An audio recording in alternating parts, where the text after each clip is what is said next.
Doctor Mohammad ইউনূসকে বিশ্রীভাবে সুদখোর ডাকা হয় বারবার।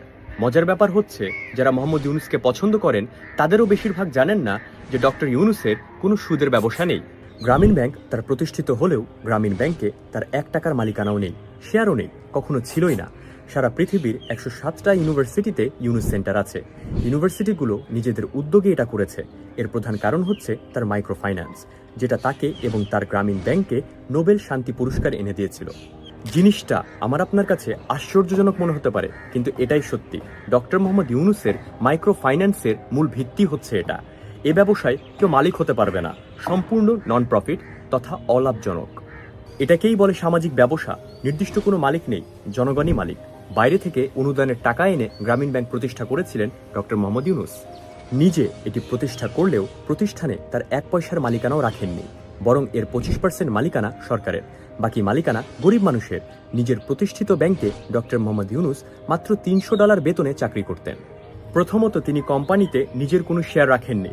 দ্বিতীয়ত, তিনি কোম্পানিটাকে এমনভাবে প্রতিষ্ঠা করেছেন যাতে কেউ কোম্পানির একক মালিক না হতে পারে। কোম্পানি অধ্যাদেশ 28 ধারা অনুযায়ী তিনি এটি রেজিস্ট্রেশন করেন।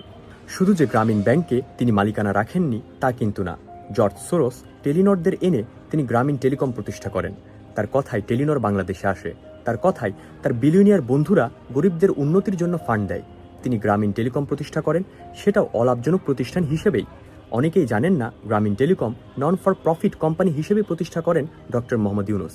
সেখানেও তিনি নিজের জন্য 1%ও মালিকানা রাখেননি। তিনি চাইলে ইজিলি 10 থেকে 15% মালিকানা নিজের জন্য রেখে দিতে পারতেন, অথচ লাভের 1 টাকা যাতে নিজের কাছে না আসে সেটা নিশ্চিত করেন তিনি। তার প্রতিষ্ঠিত সরকার নিয়ন্ত্রিত গ্রামীণ ব্যাংকে এখনও সুদের হার বাংলাদেশে সর্বনিম্ন। অথচ স্বাভাবিকভাবে আপনার মনে হবে গ্রামীণ ব্যাংকের মতো সুদ বোধহয় আর কেউ নেয় না। আর নিশ্চয়ই এই টাকায় প্রফিট করে ডক্টর ইউনূস। সত্যি বলতে আমাদের দেশের মানুষ এসব কল্পনাও করতে পারে না। একজন মানুষ ব্যবসা করছে, সে সেখান থেকে লাভ করবে না, এটা আমরা ভাবতেও পারি না। আমরা ভাবতে পারি কেবল টাকা কামানোর কথা। যেমনভাবে ডক্টর মোহাম্মদ ইউনূস বলেন, টাকা কামানোতে আছে সুখ শান্তি, কিন্তু অন্যের উপকারে আছে প্রশান্তি। উনার ভাষায় মূলত নিজের জন্য টাকা কামানো হয়তো হ্যাপিনেস, অন্যের উপকার হচ্ছে সুপার হ্যাপিনেস।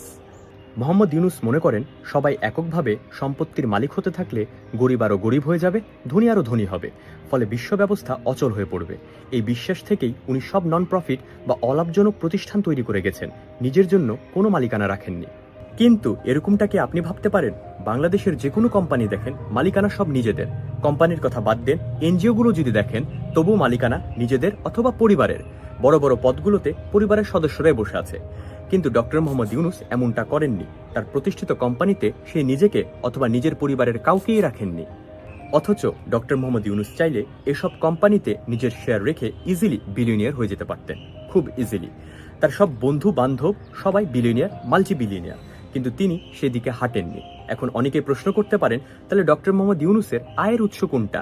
এবং আমি নিশ্চিত যে আপনাদের মধ্যে অনেকেই এ ব্যাপারে জানেই না। ডক্টর মোহাম্মদ ইউনূস হচ্ছেন পৃথিবীর one of the highest paid speaker. Speech দেওয়ার জন্য উনাকে টাকা দিয়ে নিয়ে যাওয়া হয়। উনার বক্তব্য শোনার জন্য খরচ করতে হয় $75,000 থেকে $1 লক্ষ মতো, কখনো কখনো আরও বেশি। বিশ্বের নামি দামি প্রতিষ্ঠানগুলো ওনাকে নিয়ে যায় উনার বক্তব্য শুনতে। ওনাকে বিভিন্ন অনুষ্ঠানের পরিকল্পনার জন্য ডাকা হয়। যেমন 2024 সালের ফ্রান্সে অনুষ্ঠিতব্য প্যারিস অলিম্পিকের আয়োজক কমিটির 3 জনের একজন হচ্ছে মোহাম্মদ ইউনূস। সেখানে আরেকজন প্রেসিডেন্ট ব্যাখ্রো। 2026 ইতালি অলিম্পিকের জন্য ইতালিয়ানরা ওনাকে পাওয়ার জন্য তদবির করছে, যাতে উনি পরামর্শ দেন। এদিকে আমরা মনে করি গ্রামীণ ব্যাংক, গ্রামীণ টেলিকমের মতো ওনার প্রতিষ্ঠিত কোম্পানিগুলো থেকেই টাকা পান তিনি, যেন গ্রামীণ ব্যাংকের সুদ সরকার খায় না, ডক্টর ইউনূস খায়। এরা প্রকাশ্যে কখনো স্বীকারই করেনি যে এগুলোতে তার 0.01%-এরও শেয়ার নাই। প্রফেসর ইউনূস একটা বিশ্ববিদ্যালয় করতে চেয়েছিলেন বাংলাদেশে, কিন্তু তাকে অনুমতি দেওয়া হয়নি। একটাবারের জন্য একটু ভেবে দেখুন, একটা ইন্টারন্যাশনাল মানের ইউনিভার্সিটি হতো। উনার বলাতে বিশ্বের সেরা সেরা প্রফেসররা সেখানে এসে ক্লাস নিত। উনার একবার বলাতেই বিল গেটস, আমেরিকান প্রেসিডেন্টও সেখানে স্পিচ দিতে আসতো, কিন্তু সেটা হতে দেওয়া হয়নি। তাকে এই বিশ্ববিদ্যালয়টা করতে দেওয়া হয়নি। সত্যি বলতে ডক্টর মোহাম্মদ ইউনূস সম্পর্কে আপনি যত জানবেন ততই আপনার মনে হবে দেশ এবং জাতি হিসেবে আমরা ডক্টর মোহাম্মদ ইউনূসের মতো মানুষকে ডিজার্ভই করি না।